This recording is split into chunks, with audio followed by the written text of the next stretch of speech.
Barchaga assalomu alaykum. Kanalimga obuna bo'lgan va bo'lmagan ikkinchi dasturchilar, bugun sizlar bilan endi 9-darsimizni ko'rib chiqamiz.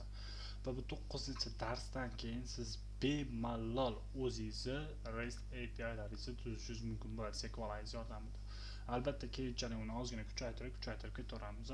Albatta mana bu linklar, ya'ni bundan oldingi dars yoki boshqalar hammasi bizani Telegram kanalimizda bo'ladi. Telegram kanalimizga o'tib obuna bo'lib qo'yinglar. Shunchaki Xolid 27 deb yozsanglar chiqadi.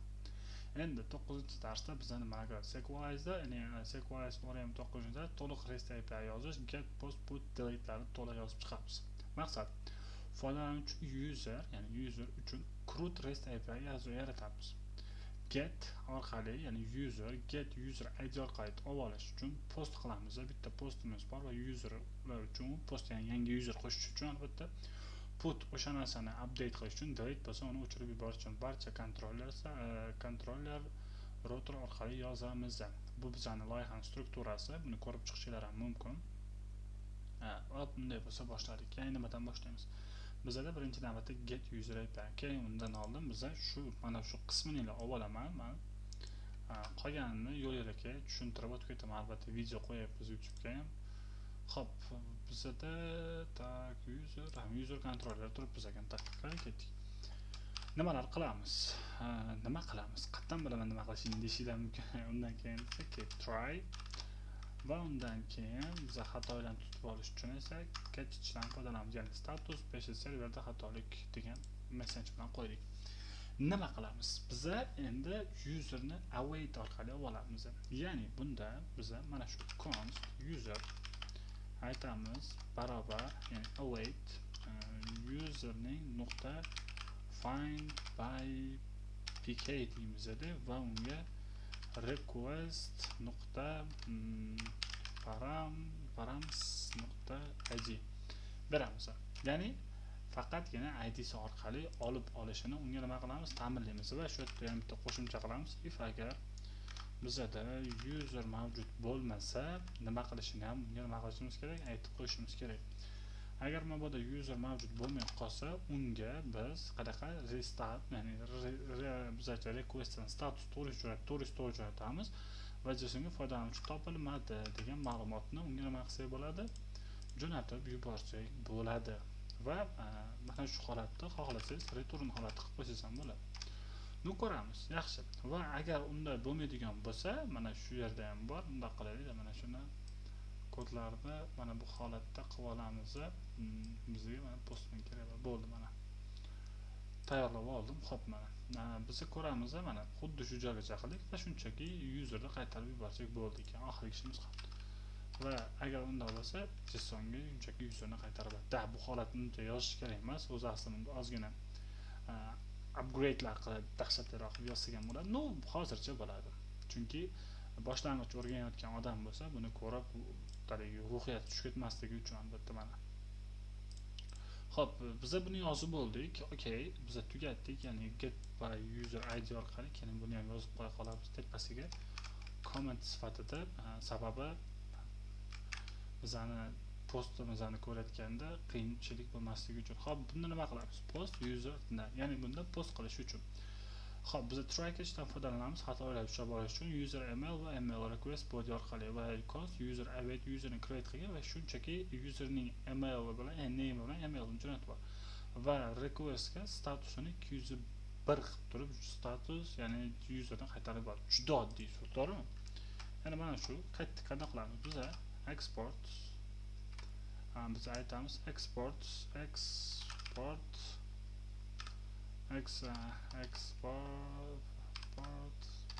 export nuqta nima nom berishga juda ham anaqa bo'ladi, ya'ni ahamiyatli bo'ladi, chunki biza nom berish juda ham bir azobli narsa o'zi dasturchi uchun.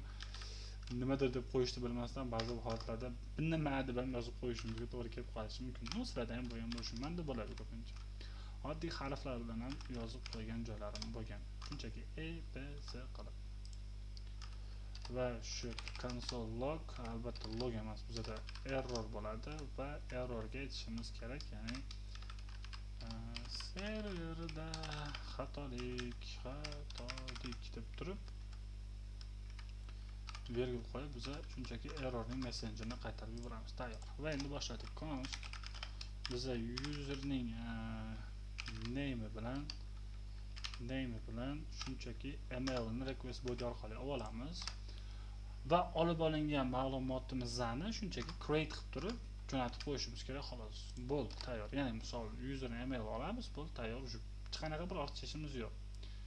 Ya'ni shunchaki email qiladi, agar bo'lmasa serverda xatolik o'tib ketadi. Da, buni kuchaytirsak bo'ladi. Ya'ni misol uchun if agar userning ichiga create qilinmasa yoki boshqa qilinsa, buni keyingi darslarda xudo xolasa nima qilamiz? O'rganib ketamiz. Keyingisi bizada put id orqali, ya'ni update qilish uchun, albatta update qilish uchun example bor. Bizada aytayapti, ya'ni olamiz va await orqali pk'ni olamiz va undan keyin agar user bo'lmasa status story jo'natgan, user topilmadi degan.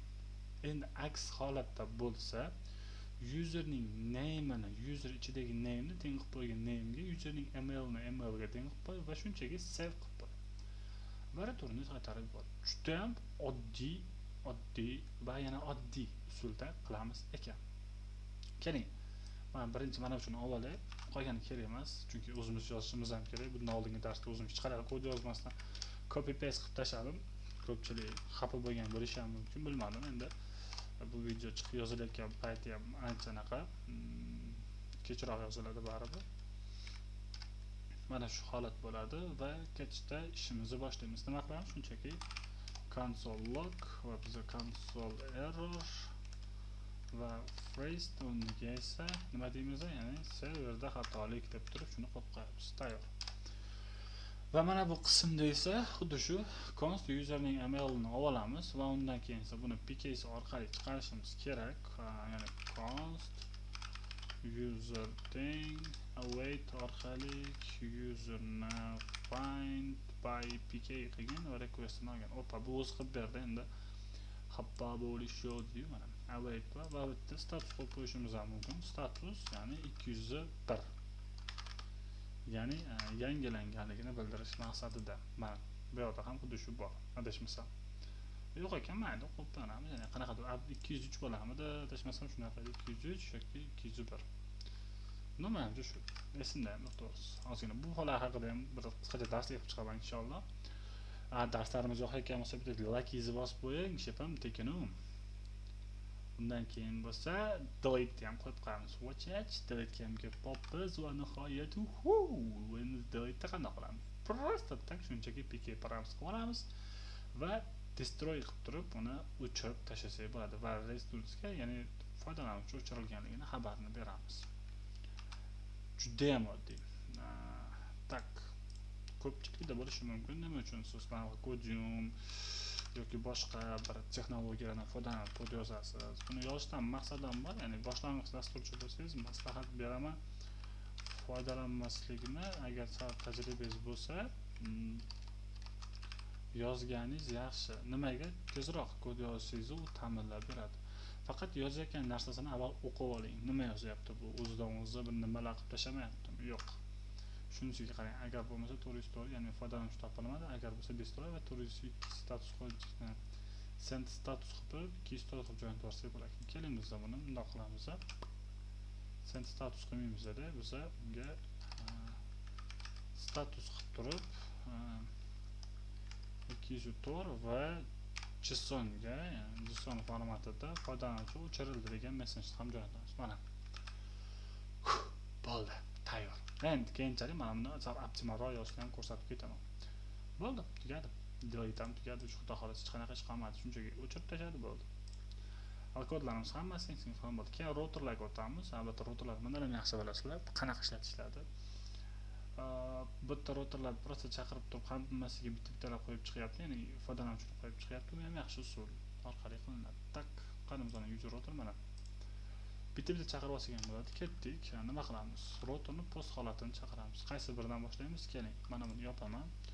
Command B va buni routerni bu yoqqa qo'yamiz va bu yoqda kontrolga turadi. Har bittasini bittalab qo'yib chiqamiz. Bitta-bitta ketaveradi. Ya'ni get id dan boshlaymiz. Router nuqta da get id all user deb. Yo'q, bizga get all user kerak emas. Shunchaki keling mana uni hozirgi современныйroq usuldan foydalanamiz. Ya'ni mana bu yerda ko'rsatilgan ko'rayotganmiz. Ya'ni qanaqadir nomga o'zlashtirib olib turib qo'yib ketsangiz bo'ladi deyapti. Yoki yana bitta usuli ham bor. Siz mana bu yerdan chaqirib turib qo'yasiz. No, u ham yaxshi usul. Keling biz просто ham o'zimiz eskicha usuldan foydalanaylik. Get by user id qilamiz. Mana buni ko'rgan bo'lsangiz, ya'ni mana shu yerda bir xil bo'lishi kerak. Mana shu holatda bo'ldi. Keyin routerdan ham o'tdi. Keyingisi router nuqta post bo'ladi. Albatta mana postga ham keldik. Create user qilingan va create user qilindi mana. Shunchaki o'chirib bitta chaqirib qo'ysak, mana chaqirib berdi bizga. Xo'p, undan keyin put qilyapmiz. Post bo'ldi va router nuqta put bo'lyapti va u ham idni update user deyapti. Mana chaqirdik, mana update user. Mana bu keldi. Delete qoldi. Router nuqta delete va bu ham tayyor. idsi yo'q. Hozir buni ishkal beradi bo'lmasa mana. E'tibor bering, chaqirilmadi hali. Biz boshqacharoq ekanda bizda. Mana bo'ldi. Bu ham chaqirildi. Hammasi joy-joyida. O'tido. Bo'ldi. Endi bu yerda appda bitta naqadar tekshirib qo'y deyapti. Ya'ni shu narsa bormi yo'qmi, aniqmi deyapti. To'g'riga taklif bizda kerak emas. Ta'minlab turasizcha. Mana. app.user router. Mana bu user routerimiz. Joyda, hamma yoq joyda. Ya'ni bundan kelgan amallarni bajarib ketsangiz bo'laveradi bemalol. Ya'ni post qilib turib, create qilsangiz bo'laveradi va boshqa. SQLite server all set deyapti. Ya'ni bu yerda ko'rishimiz mumkin. App request bo'lyapti. Hop, SQLite chaqiryapti. Port enemy bor. Aytyapti start server bo'lganda async holatda try va catch ishlatilmayapti va xatolik bo'lgan xabarni berib, localhost ishlayapti. Bizani bular joyida va start server bo'lyapti. Tayyor. Bo'ldi. Ha, bonusni ham ko'rib chiqamiz, keyin ko'raylik. Ishni qilib olaylik deydi. Avval ishlating, bratdan deb mana bo'ldi. Endi biz buni saqlanib qilib qo'yishimiz sal manfaatliroq bo'ladi. Ya'ni qanaqadir bir bo'lim ochib turib, ya'ni bo'lim nomini yozishingiz mumkin. Ya'ni searching bor yoki new qilib turib bu yerga yozishingiz mumkin. Ya'ni SQLite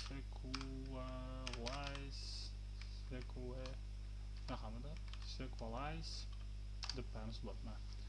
SQLite uchun mana shu saqlanib bo'lyapti. Nomini nima qo'yamiz? Biz aytamiz get all user deb qo'yamiz.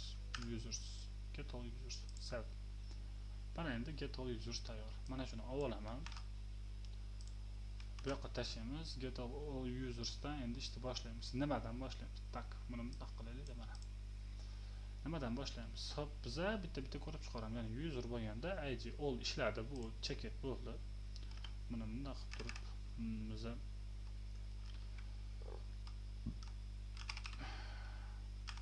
check bo'ldi bu. Endi keyingisi idsi orqali olishni ko'rishimiz kerak. Ya'ni biz get all user qilib turib bir marta bu yoqdan ko'rib olamiz. Mana ko'rdik, birinchini olsak bo'ladi. Tak. User 2.1 bersak, tak chiqish kerakmi? Adashmasam shundoqmidi? Adashmasam shundoq edi. Va bizda mana title error berdi. Ya'ni bu holatda emas. 2 nuqtani tashlab turib qolamiz. Adashib ketdim shekilli. Yo'q, baribir xatolik. Ya'ni nimadir xatolik bor. Yo, men adashdim. Qanaqadir chaqirib olish usuli bor edi-da, yo anchadan beri ishlamayotganimga men dangasay tomirim deydi-yu, dangasay tomirim tutib qoldi. Albatta tushuntirilgan get all user id by 1 berib qo'ysang bo'ldi deyapti. Xuddi shuni qildik. Get so'rovda API user 1 ketyapti. Ya'ni idsi orqali qanaqadir xatolik chiqdimi? Yo'q, server ishlayapti. Keling bir marta. Server yangilab olish kerak, to'g'ri. Mana.